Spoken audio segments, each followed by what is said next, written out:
This is truly a decisive moment. Israel has made their proposal.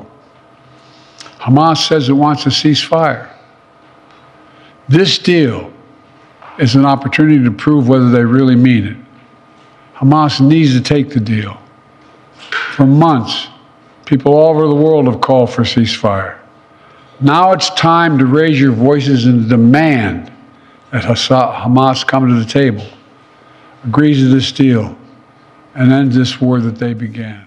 Sudah tidak manusiawi, Israel tetap gempur Rafah meski Joe Biden berencana gencatan senjata.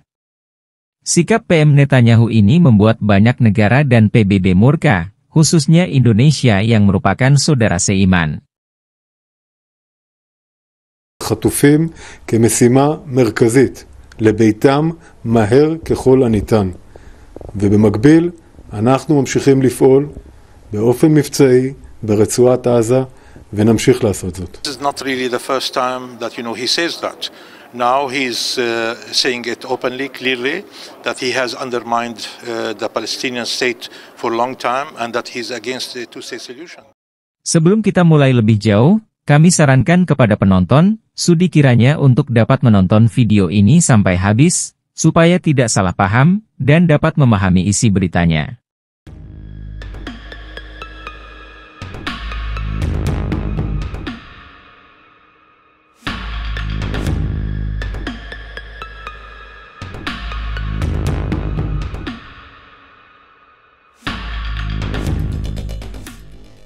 Seperti dilansir dari laman berita resmi BBC News, keputusan Israel untuk terus menyerang Rafah meski ada rencana gencatan senjata oleh Joe Biden menunjukkan ketidakpedulian mereka terhadap nyawa manusia.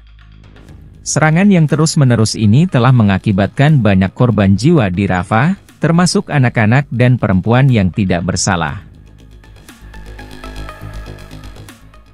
Tindakan Israel ini melanggar prinsip-prinsip kemanusiaan dan mengabaikan hak asasi manusia. Banyak negara, termasuk Indonesia, merasa marah dan kecewa dengan tindakan Israel yang tidak manusiawi ini. The General Assembly has moral and political responsibility to ensure that peace negotiation take place. Today, we hold this meeting with one main purpose, to ensure that justice prevails for the Palestinians. This meeting will be seen as a litmus test for multilateralism. Indonesia, sebagai negara dengan mayoritas penduduk Muslim, merasa terpanggil untuk membela Palestina dan melawan penindasan yang dilakukan oleh Israel. اللي صار معنا برفح انه صار في قصف في منطقة الشبور، كتر الخوف والرعب وقلة الأكل وقلة المعاناة وقلة المية وقلة الحمامات، فيش ولا أي حاجة هناك، وكانت اليهود بتقصف مكان من مكان، ورجعنا لمستشفى شهداء الأقصى من كتر القصف والطخ اللي كان علينا. Sikap PM Netanyahu yang tidak mengindahkan rencana gencatan senjata menunjukkan ketidakseriusannya dalam mencari solusi damai. Tindakan ini juga mencerminkan ketidakpedulian Israel terhadap opini internasional dan ketidakmampuannya membangun hubungan yang baik dengan negara-negara lain.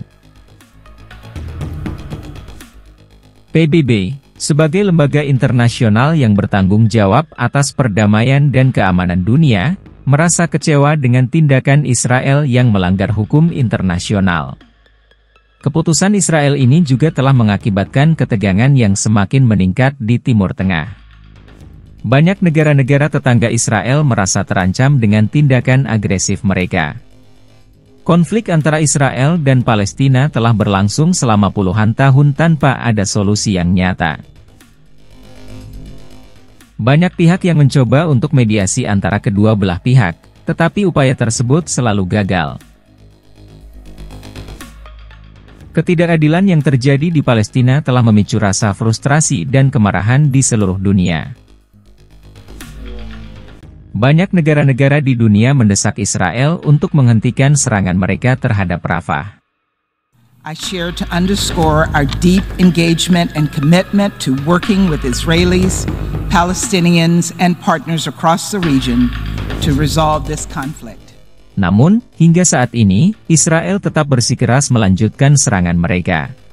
הפעולה הזאת תימשך עד אשר נחסל את חמאס במרחב רפיח ובמרחב הרצועה כולה, או עד אשר יחזור החטוף הראשון.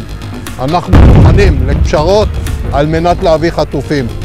אבל אם לא תהיה את האפשרות הזאת, נלך ונעמיק את הפעולה. זה יקרה בכל רחבי הרצועה. Serangan Israel ini telah merusak infrastruktur di Rafah dan mengakibatkan kehancuran yang besar. Banyak warga Palestina yang kehilangan tempat tinggal dan sumber penghidupan mereka akibat serangan ini. Para korban serangan ini tidak dapat melupakan trauma yang mereka alami selama serangan tersebut.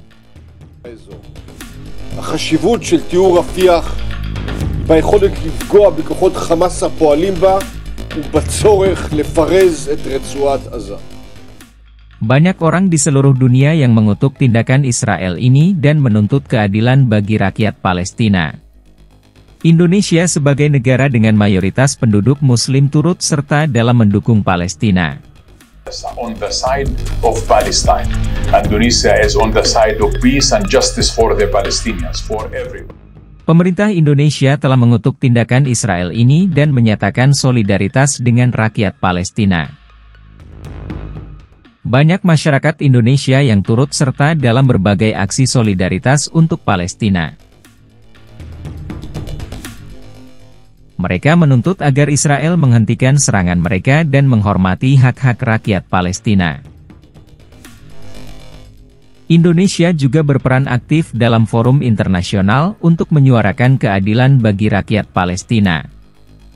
We always relied on the support of Indonesia, and so Indonesia has been consistent in making publicly their support for Palestine. Namun, sikap Israel yang tidak mengindahkan tuntutan internasional membuat upaya-upaya tersebut sulit untuk berhasil. Konflik antara Israel dan Palestina telah menyebabkan penderitaan yang tak terhitung jumlahnya bagi rakyat Palestina. Banyak keluarga yang telah kehilangan orang-orang terkasih mereka dalam serangan Israel ini. Anak-anak Palestina tumbuh dalam kekerasan dan ketakutan, tanpa mengetahui apa yang sebenarnya damai itu. Keputusan Israel untuk terus menyerang Rafah menunjukkan bahwa mereka tidak memiliki niat untuk mencapai perdamaian. Serangan ini semakin memperburuk situasi di Timur Tengah dan membuat perdamaian semakin sulit dicapai. Banyak negara-negara di dunia yang mengutuk tindakan Israel ini dan menyerukan untuk menghentikan serangan tersebut. Namun, seruan-seruan tersebut tidak diindahkan oleh Israel. Israel terus mengabaikan opini internasional dan melanjutkan serangannya terhadap Rafah. Keputusan Israel ini telah mengakibatkan isolasi politik dan diplomasi mereka di dunia internasional.